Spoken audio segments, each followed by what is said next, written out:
À la une, ce lundi 20 août, vous êtes déjà 10 000 à avoir utilisé le TCSP. Après de longs mois d'attente, la phase d'exploitation commerciale a débuté la semaine dernière. S'il y a encore quelques réglages à effectuer, le premier bilan semble satisfaisant.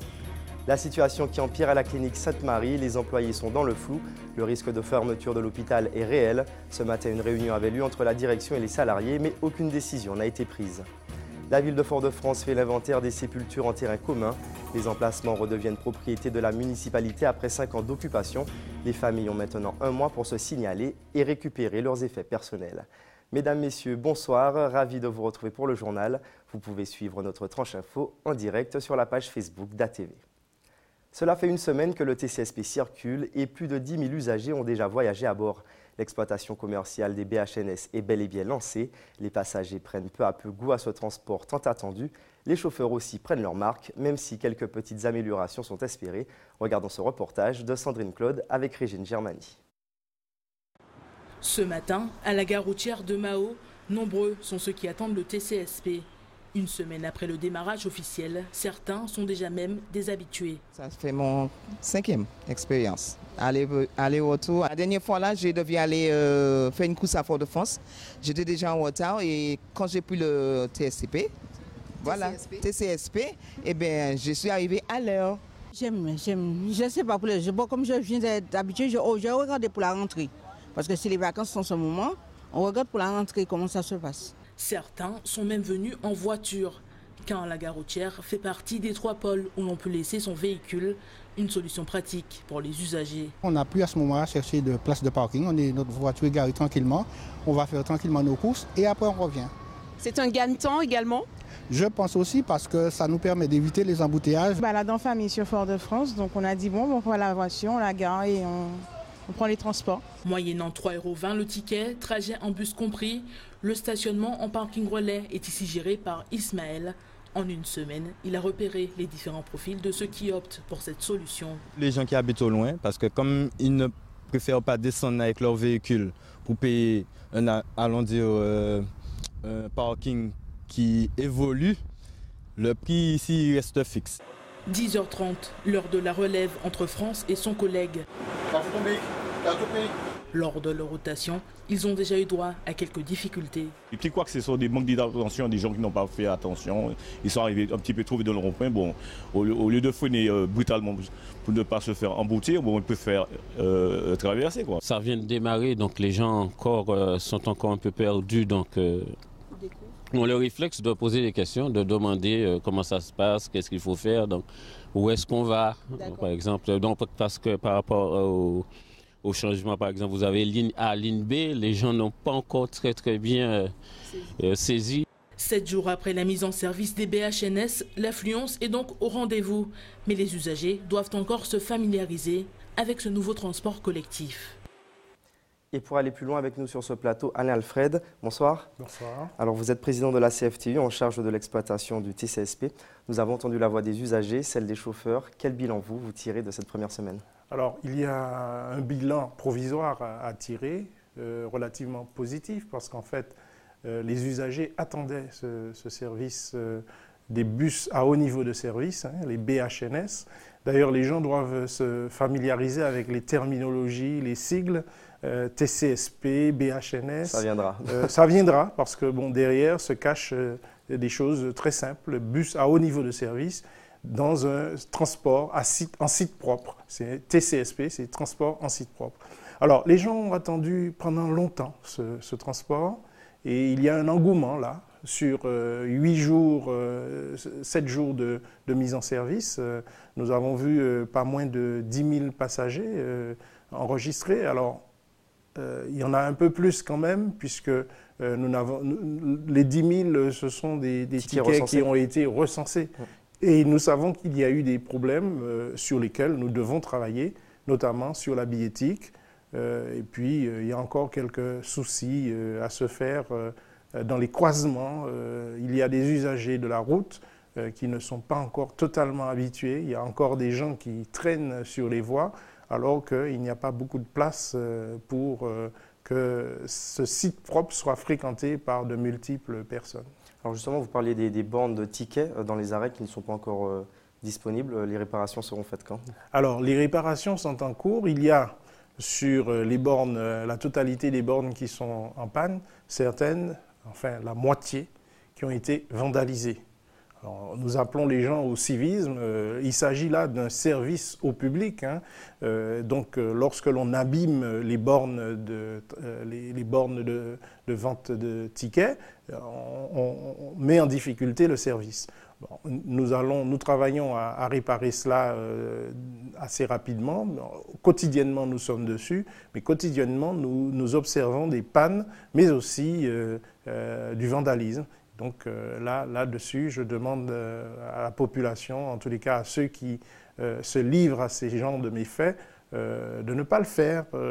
Ça obère la qualité du service qui est mis à la disposition des usagers. On parle là de petites améliorations. Le système, il est déjà presque rodé selon vous? Alors, le système est à perfectionner. Nous sommes là dans un début d'exploitation qui va monter en puissance, ça c'est certain. Aujourd'hui, nous avons recensé 10 000 passagers. Il y en a beaucoup plus qui sont attendus. Et donc, nous devons véritablement peaufiner les choses. Nous sommes dans une période un peu creuse. Alors, il y a beaucoup de gens qui font du tourisme à travers la curiosité. La curiosité, l'attente a été... Mais nous avons enregistré une certaine fierté quand même des Martiniquais à la mise en service de ce BHNS. Donc, je crois que ça répond à un besoin. On le voit bien. Les stations sont bondées. Et donc, nous observons de façon très précise ces situations, de sorte à pouvoir y répondre de façon plus précise. Alors, on parle de 10 000 usagers en une semaine. Est-ce que ça répond un petit peu à vos attentes? Alors, ça répond à nos attentes, dans la mesure où là, nous avons un report d'une des lignes sur lesquelles nous travaillons déjà, qui n'existe plus, la ligne 420. Il y aura certainement plus d'usagers sur ces services-là. Donc, nous avons un travail à faire pour ajuster. Il y a véritablement à veiller à ce que les choses montent en puissance avec la demande. Donc, nous sommes attentifs à cela. Alors, au niveau des rotations, est-ce que les BHNS vont circuler les week-ends et jours fériés? Alors, ils circulent déjà les week-ends et jours fériés. Alors, le BHNS aux mêmes heures? Le BHNS a été en fait calé sur le service de transport qui existe sur le territoire de la Caassène. Il y a des bus le week-end, donc il y aura BHNS. Maintenant, les horaires ont été proposés tels qu'elles sont. Elles sont susceptibles d'évoluer en fonction des besoins. Alors, par exemple, nous avons enregistré à Mao, ce que nous n'attendions pas, une forte demande ce dimanche, puisque à Mao, nous n'avons pas, avec l'autorité délégante, positionné un service important.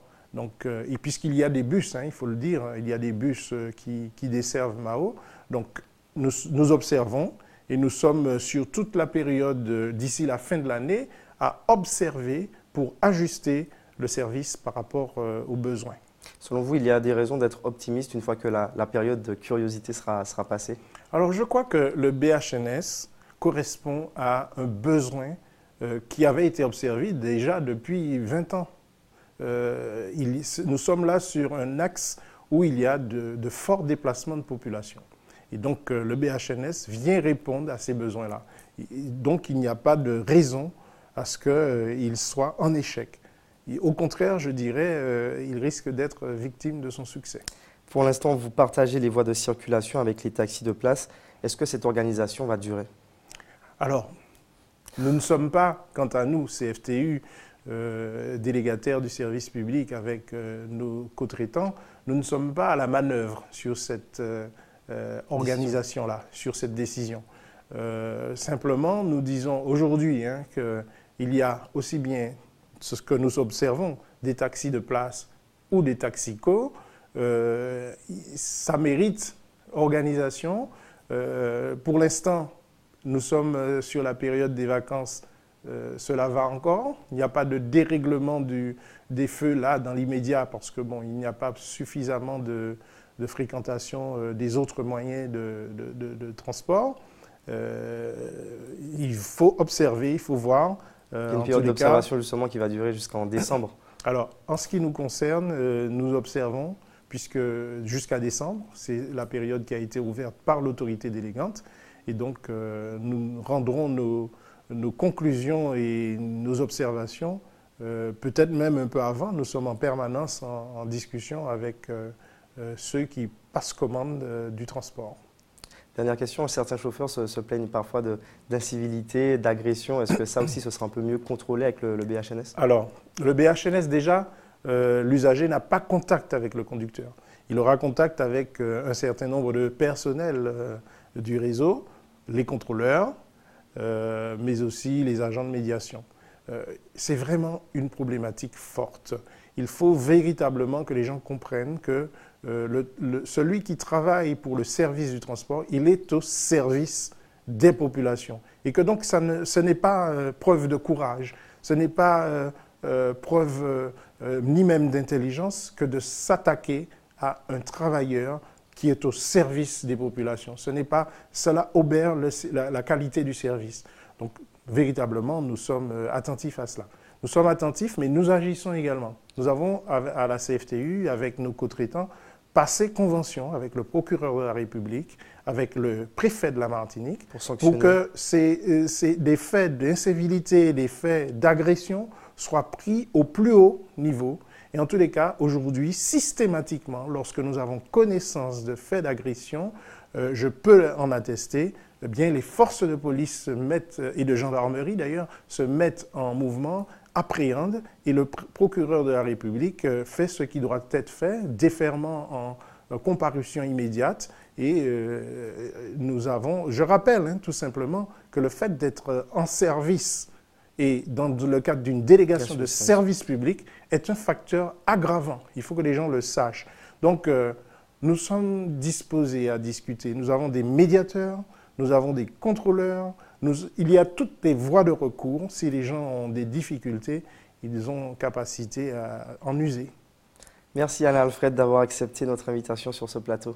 Merci. Les employés de la clinique Sainte-Marie se sont à nouveau mobilisés pour dénoncer un manque de transparence. La situation financière de l'établissement est préoccupante. En tout, 175 emplois sont en jeu. Le pire des scénarios serait la fermeture définitive de la clinique. Qu'adviendrait-il alors de la patientèle? Les autres hôpitaux de l'île seraient-ils en mesure d'absorber cette affluence? Quelques éléments de réponse avec ce sujet de Johan Boulard.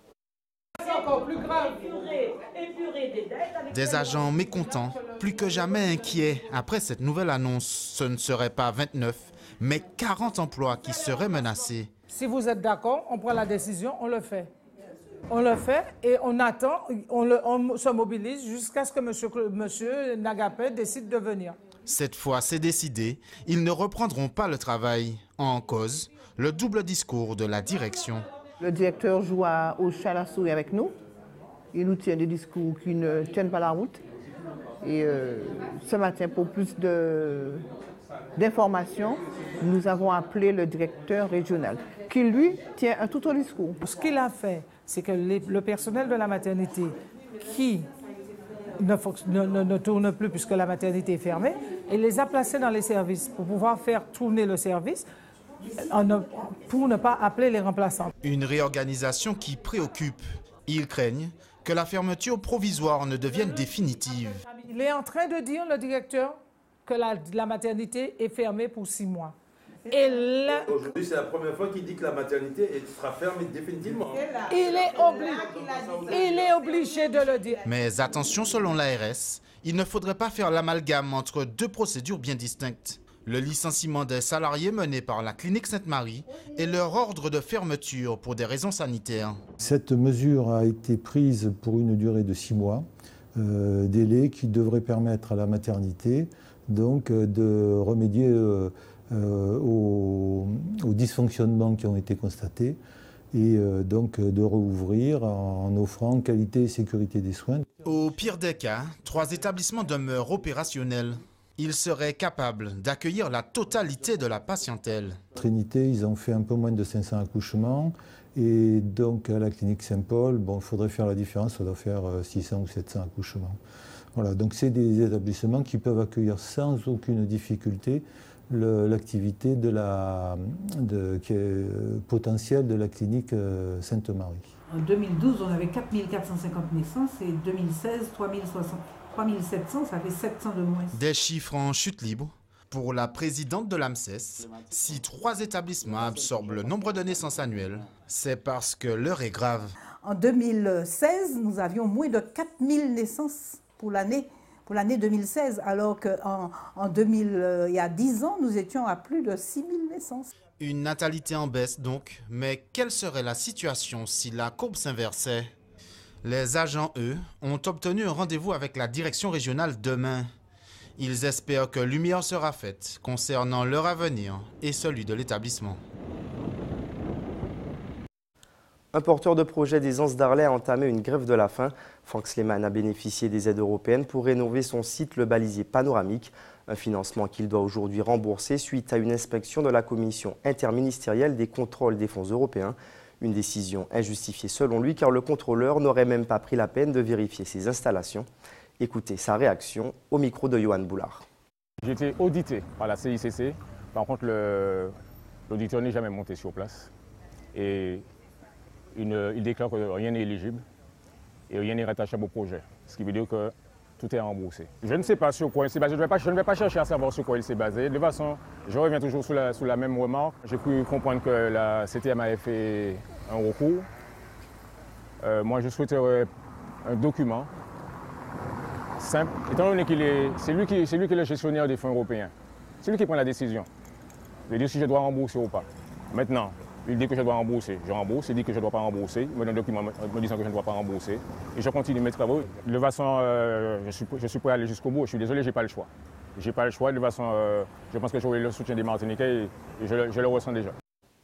Dans les 6 cimetières de Fort-de-France, un certain nombre de sépultures relèvent du régime des tombes en terrain commun.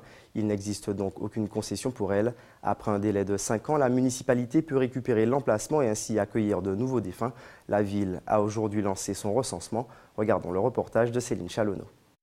Révolue la perpétuité pour le sommeil éternel, à l'exception des caveaux familiaux. Pour garantir la rotation des emplacements en terrain commun, la municipalité de Fort-de-France procède depuis ce matin aux exhumations des sépultures arrivées à échéance. La concession n'est gratuite que pendant 5 ans. Le maire prend d'abord un arrêté pour informer la population que conformément à la réglementation, il va procéder aux exhumations. Pourquoi? Parce que nous avons environ 450 à 500 inhumations en terrain commun chaque année. Donc il faut disposer de la place pour pouvoir répondre à ces engagements qui sont obligatoires du maire. C'est la raison pour laquelle nous informons toutes les familles du début de la campagne d'exhumation. Les familles n'assistent pas aux exhumations. Puisque le cimetière est fermé, elles n'assistent pas. Elles sont informées puisqu'il y a des effets sur les sépultures qui sont de la propriété privée et il faut que les familles puissent les récupérer sans difficulté. Donc nous avons un délai que nous accordons qui va des fois au-delà d'1 mois et demi pour qu'on ait informé le maximum de personnes. Le manque de place dans les 6 cimetières foyalais est une problématique courante. 42% des concessions sont abandonnées ou échues. Lieu de deuil et de recueillement, le cimetière ne peut pour autant être vidé de certains de ses occupants sans précaution particulière. Muni d'une bombe de marquage, l'agent de ville répertorie soigneusement les sépultures. Même 5 ans après, c'est sacré. C'est sacré et certaines familles n'ont pas fait leur deuil. On a souvent des exemples. Les familles viennent, pas tirer mon moyen, ceci, cela, mais on les explique comment la procédure, tout ça et tout. Après, la personne accepte plus cette réalité et ça se passe mieux. Au cimetière de Sainte-Thérèse, la relève des sépultures est effectuée de 7h à 10h. L'opération est fermée au public. En l'absence de réclamation, les objets trouvés deviennent propriété de la commune. Place maintenant à votre JT des communes, toujours plus proche de vous.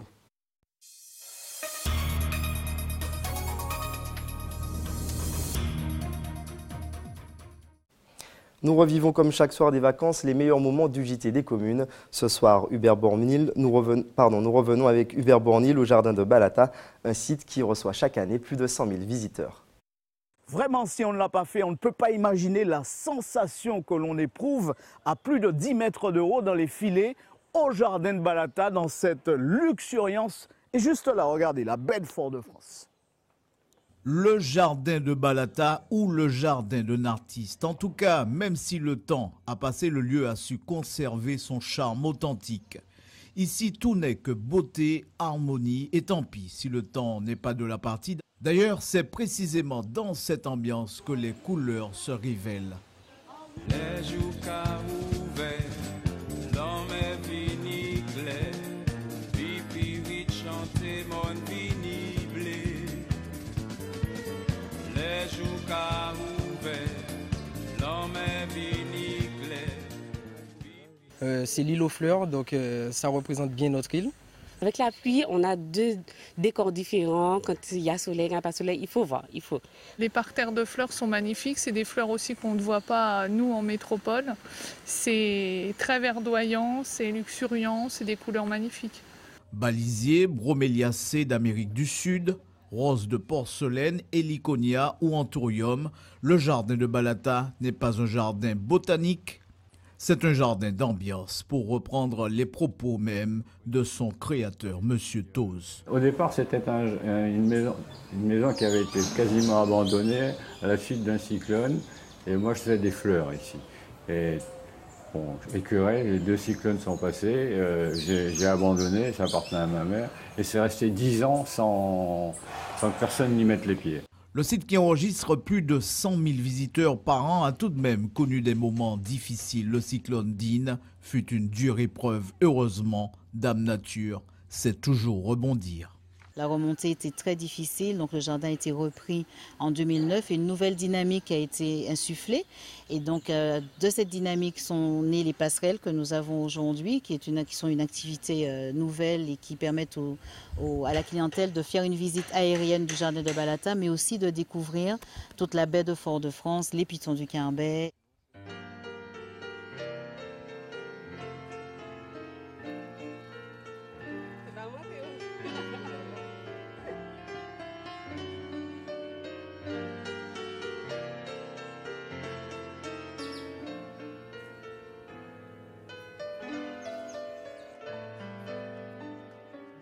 Vous l'avez sans doute remarqué, même par temps pluvieux, la visite du jardin de Balata s'impose.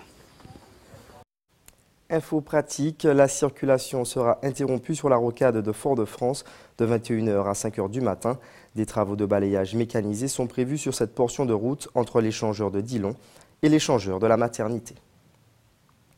Et pour ceux qui souhaitent donner leur sang, les équipes de l'EFS seront présentes demain à la Maison des Associations au Lamentin de 9h à 14h et comme tous les jours ouvrés à la Maison du Don au CHU Pierre-Zobda Kittmann de 9h à 16h. C'est la fin de votre journal local et régional. Avant de nous quitter, voici les titres que nous avons développés ce soir. Vous êtes déjà 10 000 à avoir utilisé le TCSP. Après de longs mois d'attente, l'exploitation commerciale a débuté la semaine dernière. S'il y a encore quelques réglages à effectuer, le premier bilan semble satisfaisant. La situation qui empire à la clinique Sainte-Marie, les employés sont dans le flou.